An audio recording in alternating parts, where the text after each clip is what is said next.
it gives a good opportunity to remind everyone that Upper Cumberland for Life is not just about abortion. It is about life. And what I find many times, and maybe this world kind of dictates that this world belongs to the younger generation, but according to the Bible, if we're a Christian, the Bible says that we're not citizens of this world. So if you plan on working a typical career and retiring and you're a Christian, well, you need to kind of get that out of your mind. There isn't a retirement.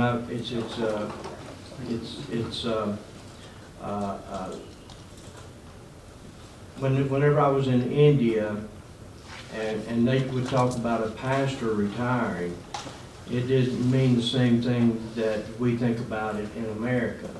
It meant that he just quit pastoring the church, but his work continued on, never slowed down any at all. He kept working on the gospel. So I think that that many times we have this concept that retirement age we're of no value to society. Well, I personally believe, just like we've seen with the Exodus, with Moses and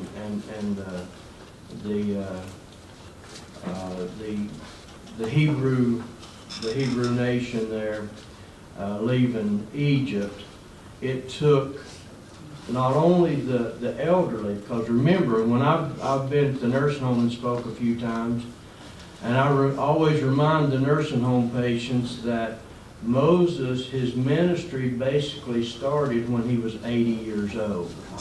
Now, so outside of Irv, and he's well north of 80.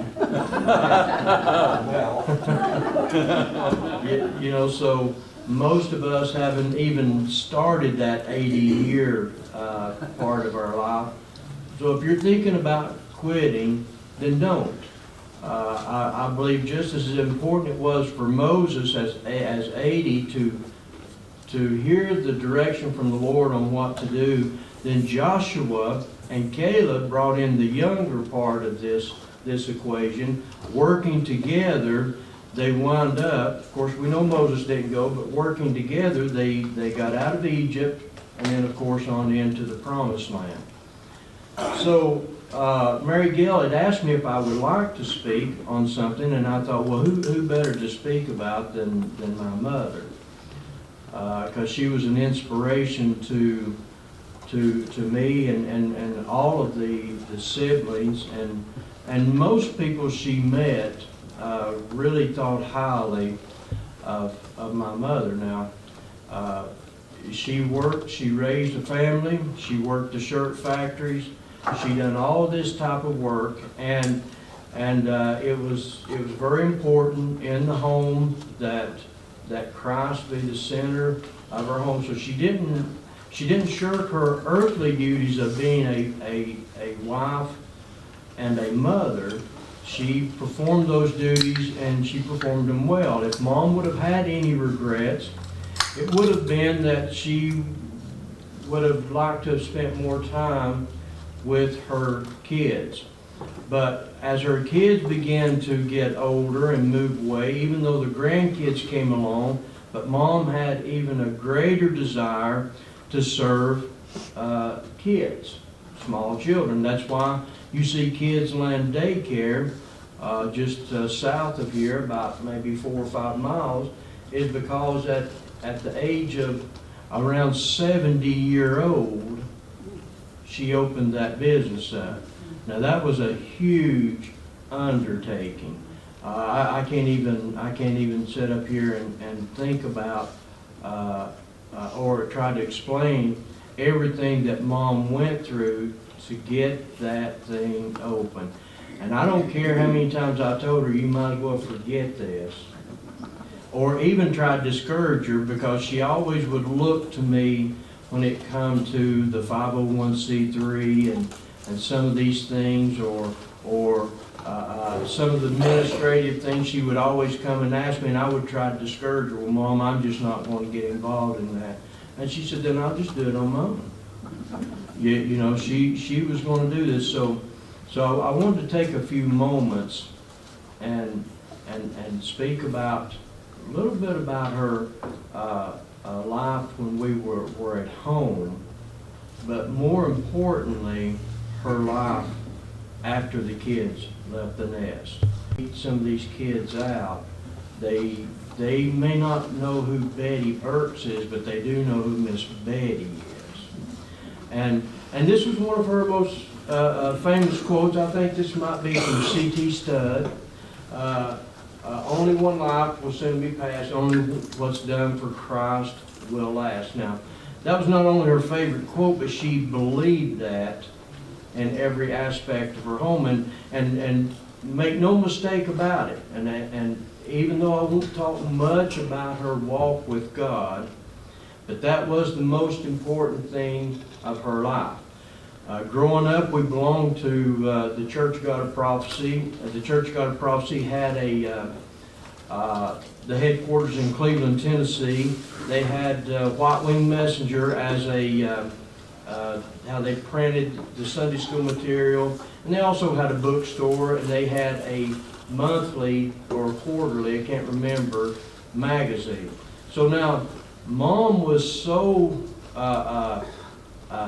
trusting and faithful in the power of God, then you know it's not so much like it is today. When you got sick, somebody in that home better be praying, because the best that you could do was Shelby Turner for $5. You get a pack of penicillin, and that's what you got. Didn't matter what you had, you got a pack of penicillin for $5.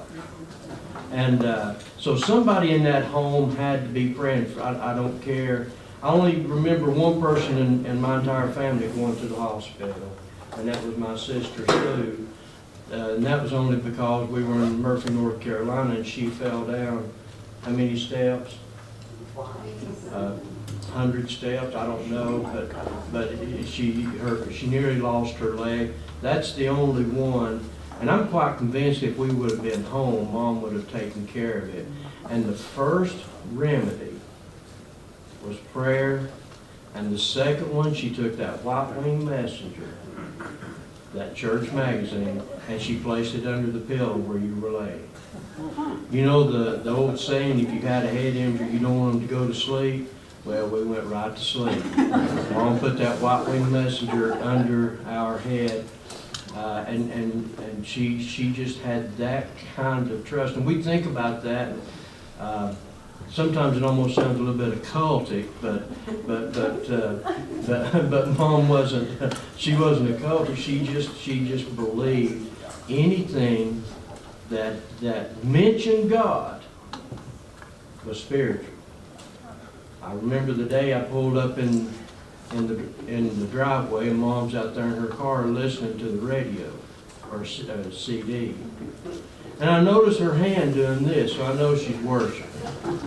So I get a little closer, and I realize she's listening to CCR, Creedence Clearwater Revival, and they're singing Proud Mary. She thought revival meant it was Christian, and Mary was the mother of Jesus. So I'll never forget that. It didn't matter. It didn't matter. She just she had a love for God that was unmatched. Her second greatest love was her family, and then I would say her third greatest love would have to be kids. The kids in this community. She always had a vision and a dream to be able to present the kids in Fentress County, to be able to share Christ with all the kids in Fentress County. That was her goal. Now, she got to start this earlier than 2007. She was very instrumental in starting a daycare called Kids Kingdom in would have been the late 1980s. She was still working.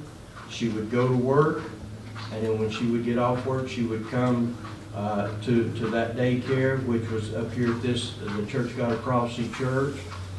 And because we were very instrumental in helping get that started, and she would come and work. And then when she got to retirement age, the first thing she did was, how much can I make and still, and still be able to draw her retirement, but be able to work for the daycare. So she worked for the daycare relentless every day. She was there working 8, 10, 12 hours every day for a minimal pay, but she wasn't after the pay. And in 2001, 2002, some things transpired that caused us to have to move on, but her vision never died. Actually, it still remains so alive. She opened up her home for these kids to come and stay in her home while she was trying to put together a daycare. Obviously, she had a small home, maybe 2 or 3 kids is all she would take care of, but she had a desire to do this. Now remember, to set up this daycare, there was many hoops you had to go through when you start dealing with kids. And there was a lot of legislators and the UCHRA and all of these folks that she had to go through to get this started. It took her about 5 years to do this. Now, and even before it was open, she was diagnosed with cancer. That didn't slow her down any at all. After it was even after it was open, with all of her ailments, she still messed her back up terribly bad by going up there and picking those kids up. So even after she got to where she just couldn't pick the kids up, she'd still go up there and sit. And if any way at all, she'd bring those kids into her lap, just so that she could minister to them in the manner in which she wanted. Now, my sister Vivian and Timmy, they took Mom's dream and they kept it going. It's still open today. I'm not sure how much longer it will be with all this new road that's coming through. But this I know, if Betty Burks was still here, State of Tennessee would have a fight on their hands. They would have a huge fight. They would never be able to take this from her. I know these real estate terms where they can come in and condemn it and take it, or they can take it because of improvement. They would have a time doing this. I remember when the IRS sent Mom a letter from the daycare telling her that you owe us X amount of dollars.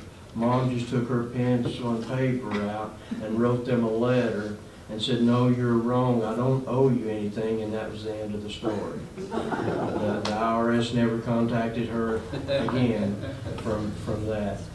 If you knew my mother, if there was something going on in your life, she'd take her pen and piece of paper and she'd write you a letter. That's how she would always communicate.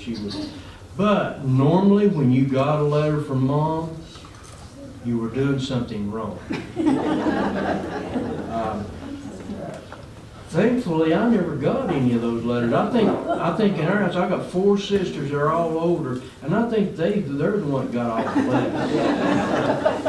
I know Gary didn't, he's the baby. So, but for whatever reason, I don't remember ever getting one of those letters. So, in the early years of being a mother, she worked at, if you're not from Fentress County, you're going to be quite surprised. She worked at the shirt factory, which was in Jamestown, right there about where the library sits. She not only worked the shirt factory, she worked Fentress Industry. That's across from over there close to the hospital.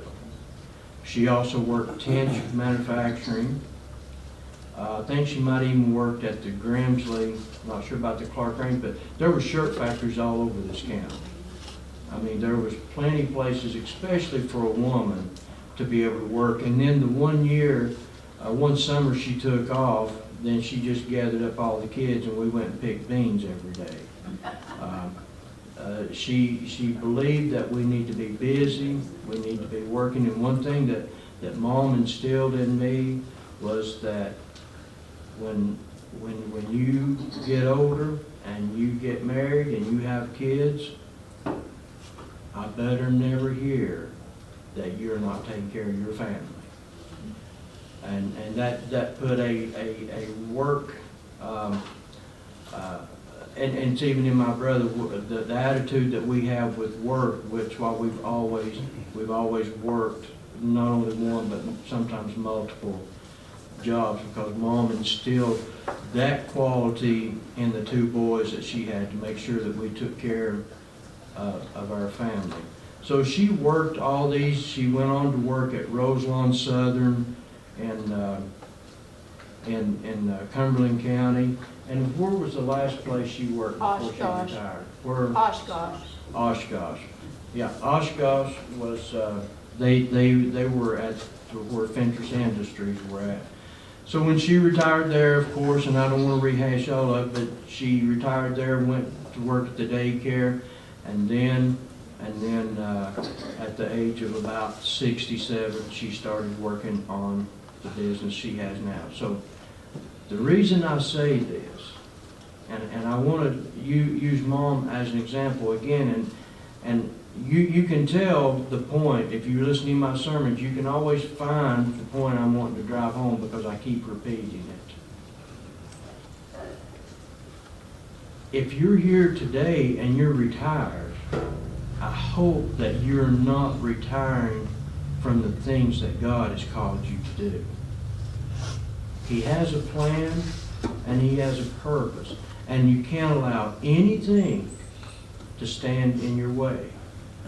I spent probably more time with Mom the last 2 years of her life than probably the rest of the siblings. I was fortunate enough, I was pastor here full time, so that afforded me the opportunity to take her to the majority of all of her treatments, especially the ones that were in Nashville. So we were making trips to Nashville quite often, and I got the opportunity to talk and to ask Mom a lot of questions. And I remember one particular appointment. It was just to go down for a PET scan and some more of these scans, just with the X-ray folks, and filling out the papers you always do. I would always have to take it filled out because Mom would fill it out. You go down here and it says, your pain scale, what is your pain level today? And Mom put 2. I said, okay, Mom, you need to stop your lying. But just give me that paper and I'll fill it out for you because I know your pain level is more than 2. But anyway, there was one of the X-ray folks come out there and was going over the paper with her, and they told her, they said, Miss Burks, you have cancer. And she said, okay. And they kept reiterating that. And they said, do you understand you have cancer? And she said, well, what do you want me to do? Do you want me to fall apart? She said, I want to be rid of cancer as much as anybody does. But more than that, I want to have peace, the peace of God, so that I don't live what time I have left worrying about having cancer. So Mom never allowed cancer to define her. She didn't allow it to slow her down at all. And if it did put her in bed, she just worked from the bed. She didn't allow this to slow her down. Why? Because she felt that this was her purpose, her God-given purpose, was for that daycare to be open. And I'll be honest with you, I never did think she'd do it. I did not believe she'd ever get that place open, the kind of money that was involved.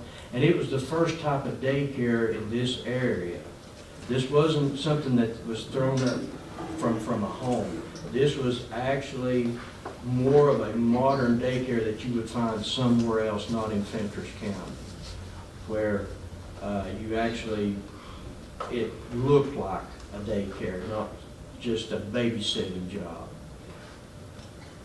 Guess Mom didn't care about regulations, about the things of God, because the kids up there always was always taught the principles of the Bible, and everything that they did.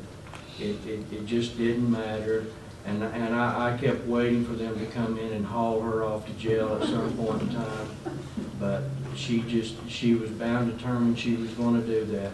I remember one instance, and I know Vivian and Dorothy would probably remember this. So I would make a habit of going to the daycare, especially the first one, and I walk in and I smell gas. And I told Mom, I said, we've got a natural gas leak. We're going to have to close down. She said, we're not closing. I said, Mom, we've got to close. I mean, I literally had to drag my mother out of there and get the kids out of there. She was not. She said, where are these kids going to go? They've got to have somewhere to stay. I said, well, Mom, we've got to. And then when I had to break the news to her, we were going to have to be closed for 2 days while this was repaired. You would have thought the Lord himself had just nailed the coffin shut on that, because she did not take that well. When it came to these kids, she had one track of thinking, and that she wanted them there, and she wanted them at that daycare where she could take care of them. And that she did, and she did well. I'm 60 years old. Every time I think about the days coming where Dorothy and I can go out on the front porch and just spend our days rocking, I'm reminded of Betty Burks. That's just not going to happen. You're going to find, you may not always pastor the church, but your purpose doesn't end. And I don't care your age, you do have a purpose. That may be something inside the church. Now, I've not talked about Mom's duties that she had to the church, because she had those ministries also. I'm just giving you one of the things that she did. And sometimes people they'll ask me, and I don't know how to say this without sounding like I'm boasting, but because willing to spend so much time and take on so many different things, this was something that was instilled in us at home. And there was no job too big, and you couldn't work too much. And retirement was never discussed, where our days were spent at home. I don't know what the Lord has called you as an elderly person and even a young person. But I will promise you, you have a plan. He has a plan and He has a purpose. If you don't know what that is, you need to find out. Because the last time I checked, we are in some real trouble in this nation. And this trouble is not going to be fixed by Ron DeSantis. It's not going to be fixed by Donald Trump. It's not going to be fixed by the Republican Party, surely not the Democratic Party. This problem is only going to be fixed when God's people start listening to what God has for us. And then if there's any hope for America, it's going to be birthed through that. So your ministries, yes, you need to be faithful to your local church, but just as important, what has the Lord called you to do in the community? Because you can only serve the size of your congregation where you attend church. But when you go outside the church, then your congregation becomes the world that you live in. And it's very important for us. I do as much, and I'm very proud that I pastor a church that allows me to serve in a community that goes way beyond Church of the Harvest. So what are you doing? What's the Lord birthed in you? And something is there. And it goes beyond just our daily activities that's just happening at our home. I promise you, the Lord's got something He's wanting you to plug into. And I remember, I thought about this with Mom quite often. I was at a pastor's conference, and of course they were talking about your plans and planning for the next year for your church. And they made a comment that really stuck with me. Said, plan so big that if God's not in it, it will surely fail. So if we all should be doing that. Now, if Betty Burks was alive, this thing that we're having on September the 17th, I promise you she would be there. She would be there. She would be doing some part of that, something, because it deals with community, and there's something there to offer help to someone in our community in several. She would be involved in it in some way. And thankfully, I come out of a family that does the same thing. You see it in their lives. They're involved in more than just their projects that they have at home. And this was instilled in us growing up, and then we've instilled that into our kids. And if time stands, they'll instill that into their kids. The ones of us that are north of 60, that number keeps going, because when I get 61, it'll be north of 61. Don't let age slow you down. You can do something. You're just as important. Actually, you are more important to the kingdom of God than you were 20 years ago. And this time next year, you'll be more important to the kingdom of God than you are today. My mother died in October 2009. She is more important to the kingdom of God today than she was in 2009. Because the work that she did, the legacy that she left, just keeps being multiplied. The kids that she has helped, the ones that have taken that and have helped others, that just keeps adding on to her legacy, and in my opinion, even her rewards. I think here we are 10 years after her, or 12 years after her death, soon to be 13, after her death, and she's still reaping rewards for the work that she did here. The best I could do is to follow that lead. That when I take my last breath here, that just means I don't exist in the physical, but hopefully I will leave a legacy and a work that will continue to grow and benefit those. And I hope that you will do the same. And if you do, then when people think back onto your life, it'll always be met with a smile. And you'll always see someone that has benefited, or they'll see someone that has benefited from the work that you have done.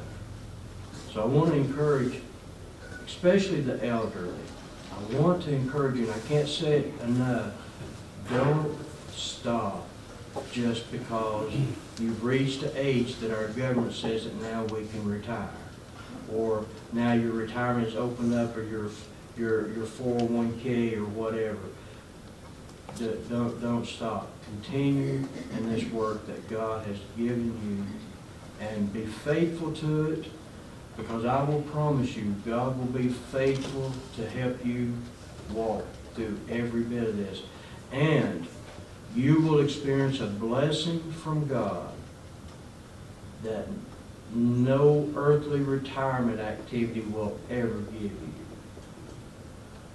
The ones, many of you in here did know my mother. Some of you did not. But if you could just see the joy that she had in knowing she was right in the middle of God's will, it was something to behold. And the greatest thing that Mom left me with her cancer was that the Lord answered that prayer that she verbally spoke to that lady at Vanderbilt, because Mom truly did not allow cancer to become an excuse why she couldn't continue to work for him. Even with a broken back, she couldn't do physically what she wanted, but she did not allow any of that to take her peace that she had, that God had given her. And cancer never did define. When during Mom's funeral, and then afterwards, I don't know how many people came to me later and said, you know, Roger, I had no idea your mother even had cancer. That was a testament within himself. And I'm not going to carry on. I'm going to end. You know, I don't know, maybe if anybody else wants to share something, you're welcome to do that. I didn't sit down. I was going to sit down and prepare something, but I decided not to. A lot of these memories are ingrained and written into the memories of your mind that I'll never forget. And Mom would be, she would be that hero person for me. I would want to be able to pattern my life after her and pattern the life that on how we were raised, and that's Mom and Dad both in our homes growing up, and pass that on to my kids and my grandkids. So that's all I have. Mr. Mary Gill.